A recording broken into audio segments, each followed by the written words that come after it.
Head অফিসের প্রধান 5 জনের পদত্যাগ। এর মধ্যে হচ্ছে 1 নম্বরে জসিমউদ্দিন সিএফও, যেনার বিরুদ্ধে দুর্নীতির অভিযোগ পাওয়া গেছে। 2 নম্বরে হচ্ছে পারভেজ কবির, জিএম স্ট্র্যাটেজিক মার্কেটিং। 3 নম্বর হচ্ছে Rafiqul Islam, marketing manager operation. 4 নম্বর হচ্ছে Mustafizur Rahman, senior manager account. 5 নম্বর আছে এলাহি খন্দকার, ইন্টারন্যাশনাল বিজনেস ডিপার্টমেন্ট। এই 5 জনের পদত্যাগের দাবি করছে।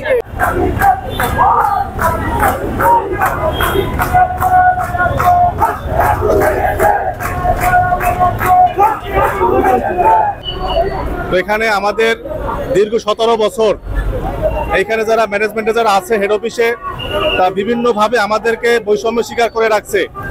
আমরা মাঠ পর্যায়ে মেডিসিন বিক্রি করে আমরা কোম্পানিকে দিই, তারা আমাদেরকে বিভিন্ন কন্ডিশনের মাধ্যমে আমাদেরকে চাপিয়ে রেখে তারা এখানে চেয়ারে বসে হাজার হাজার কোটি তারা লুটপাট করতেছে। বিভিন্ন কন্ডিশন দিয়ে আমাদেরকে তারা দমাই রাখতেছে, আমাদেরকে বৈষম্য স্বীকার করে রাখছে। আমরা এটা শুধু আজকের আন্দোলন নয়, আমরা দীর্ঘ 1 মাস যাবত আমরা এটা নিয়ে কথা বলতে আসছি। 1 মাস আগে আমরা ঢাকা আসছি, আমরা শুধু রাজপথে আমরা আসি নাই, আমাদেরকে একটা কনফারেন্স হলে আমরা ওখানে জমায়েত হয়েছি। আমরা আমার দাবিগুলি তাদের কাছে আমরা পেশ করেছি, তারা আমার দাবিগুলি সুন্দরভাবে বলছি, তারা নিচে তারা বলছে যে আমরা আপনাদের দাবিগুলো আমরা নিয়ে গেলাম, আমরা বিবেচনা করে আপনাদের সঠিকভাবে আমরা সমাধান দিয়ে দেব, আপনাদের সমস্ত দাবি আমরা মেনে নেব। তারপরেও এই 1 মাস যাবো তাদের সাথে আমরা হেড অফিসের এমডি চেয়ারম্যান যারা আছেন, আমরা দফায় দফায় আমাদের সমন্বয়করা তাদের বৈঠক করেছেন, সমাবেশ করেছেন এবং তারা অনেকবার বৈঠক করেছেন।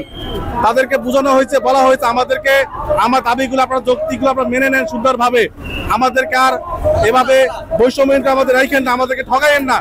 তারা সর্বশেষ এই 1 মাস পরে তারা যে একটা পলিসি আমাদেরকে দিছে একেবারে অবাঞ্ছিত অবান্তর, পরে আমরা তাদেরকে যোগাযোগ করা হয়েছে, বলা হয়েছে যে আপনারা এটা সঠিক সমাধান করেন, তারা করে নাই। আমরা বাধ্য হয়েছি সারা বাংলাদেশ থেকে প্রায় 4 থেকে 4,500 এমপিও আমরা এখানে জমায়েত হয়েছি।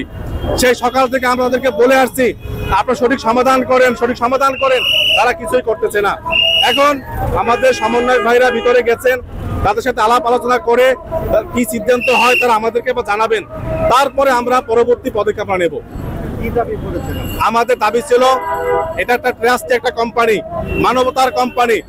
এখানে যারা ম্যানেজমেন্ট যারা আছে তারা এই 17 বছর কোটি কোটি কোটি টাকা বিভিন্ন ভুয়া ভাউচারের নামে বিভিন্ন ভাবে তারা হরিলুট করেছেন এখান থেকে।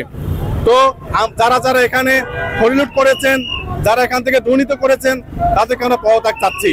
এবং বিভিন্ন একেবারে অবাঞ্ছিত অবান্তর কন্ডিশনের মাধ্যমে আমাদেরকে যে বৈষম্য করে রাখছেন, সেই অবাঞ্ছিত অবান্তর যে কন্ডিশনগুলো আছে, শর্তগুলি আছে, ওগুলো আমরা অপসারণ চাচ্ছি।